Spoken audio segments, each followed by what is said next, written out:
If you stretch on a daily basis, even for 10 or 15 minutes, the muscles learn to adapt to that particular movement, and they learn how to relax. We have a stretch reflex that holds us back from stretching too far. If we go too far in the stretch, all of a sudden that stretch reflex says, uh-oh, that hurts, don't do that. You want to go to the point where you have a comfortable stretch, but not a painful stretch. I have 6 top stretches that I'd like to show you today that you can incorporate into your routine. And I've got Ben, my model here, who's going to give us the first demonstration. This first one's called a lying leg crossover, and for most of us, we have a lot of tightness all the way through our low back and our hips and our glutes, and this really targets your glute muscles, and there's several different permutations from that particular stretch. So I'm going to have Ben start on his back here and just come into the lying leg crossover. It's in a sit-up position, and I'm just going to have Ben bring his right leg over the top. Now in this first movement, all we're going to do is just elevate his down leg, and that just cues your glutes initially. So what we're feeling right now is that we can feel that glute, and Ben, you can kind of point to the spot where you feel a little bit of tension just right in the glute right there. Now we can add to that load by putting his arm on the inside of his knee and actually pushing away and simultaneously pulling up with this hand. And the idea in doing the stretching is to stretch the muscle in slightly different planes. So we can push away. We can also change the position by bringing the hand around to the outside of the knee and pulling the knee towards the inside of the chest as if a crossover move. We can add to that by extending your upper leg straight up, and we get a little different stretch and a different load. The second stretch is the hip flexor stretch, and our hip flexors are located in this region. When we stretch our hip flexors, we have to think, well, what's the purpose of doing that? Well, when you're running, you're obviously engaging your hip flexors every time your knee comes up on each stride. In a cycling position, your hip flexors are engaged all the time, and it's a very, very tight muscles. So quite often I see people do this incorrectly. We want to set this hip flexor stretch by dropping the down knee at an angle at about 110 degrees at the hip. And when we do this, we don't want to drag that knee back too far, nor arch our back. So Ben, I'm going to ask you just to tuck your pelvis underneath. And as soon as we do that and we push down on that knee and actually push down with a forward heel, we're going to feel that hip flexor begin to stretch just by doing this particular movement. Now we can add to the stretch by elongating the arm on the down leg. So just raise your arm overhead, and we can initiate that stretch and get a little greater stretch through that hip flexor. And finally, just give a little bit of lean forward, about 1 inch or 2 inches stop. That's good right there. And now we have a really perfect stretch for that hip flexor.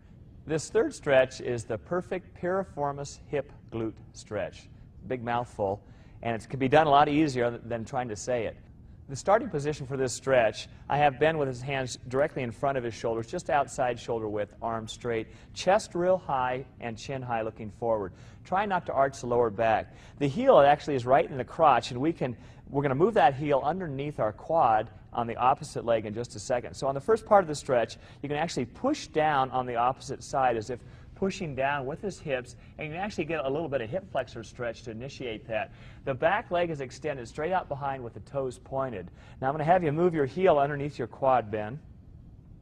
Now as we do this, I'm going to gradually have him begin to rotate to this outer side to bring his glute down towards the floor. So he's going to slowly rotate towards me.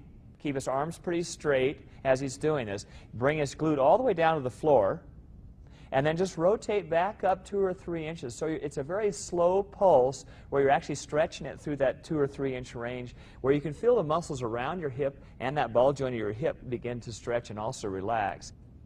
This fourth stretch is a partner hamstring stretch. You can also do this by yourself if you have a large towel or a belt by looping it around your heel, and I'll show you how it's done. I've got Mel on the ground here, and Ben's going to stretch her.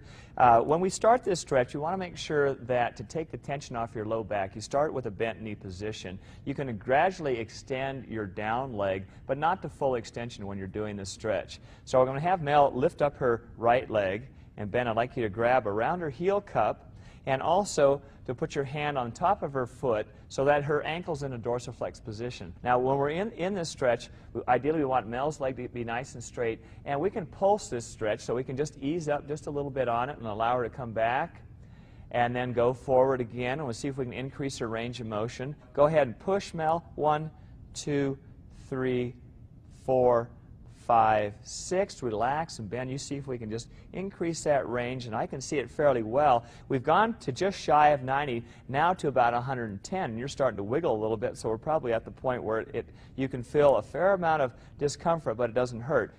This fifth stretch is a partner quad stretch, and quite often you see athletes out on the track or before their run or after their run stretching their quad like this, and I'm going to use Mel as my support here, reaching up, grabbing their leg, and pulling their leg up. Well, this stretches primarily the lower part of your quad, but it doesn't put your hip in hip extension. So when we set this position up, the first thing we want to do is to make sure Ben pushes his hips forward slightly, okay, tucks his pelvis underneath without arching his back.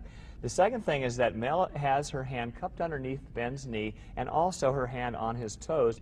We pull back into hip extension, so we move Ben's leg back to begin with without pulling up on the foot. Now in the second phase on this, we want to make sure that the knees are pointed straight down. We don't want the knee to flare out. Mel's applying pressure with the hand. We lift up and slowly push the heel in towards the butt, and ideally, if you're very flexible in a hip extension position, we can bring that heel all the way to touch the butt.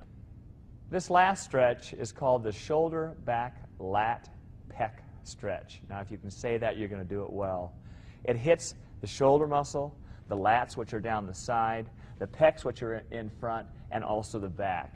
So it's a partner stretch, and it's a great stretch. You're really going to feel this nicely all the way through those muscles, and it'll give you a nice big stretch through your chest, which will help you particularly on the bike and running and for your freestyle in the water. So Mel, go ahead and just lightly interlace your fingers or overlay them. Put them behind your neck, and you don't want to pull forward on your neck at all. You want to make sure that she's looking forward. Ben, you go ahead and hook up.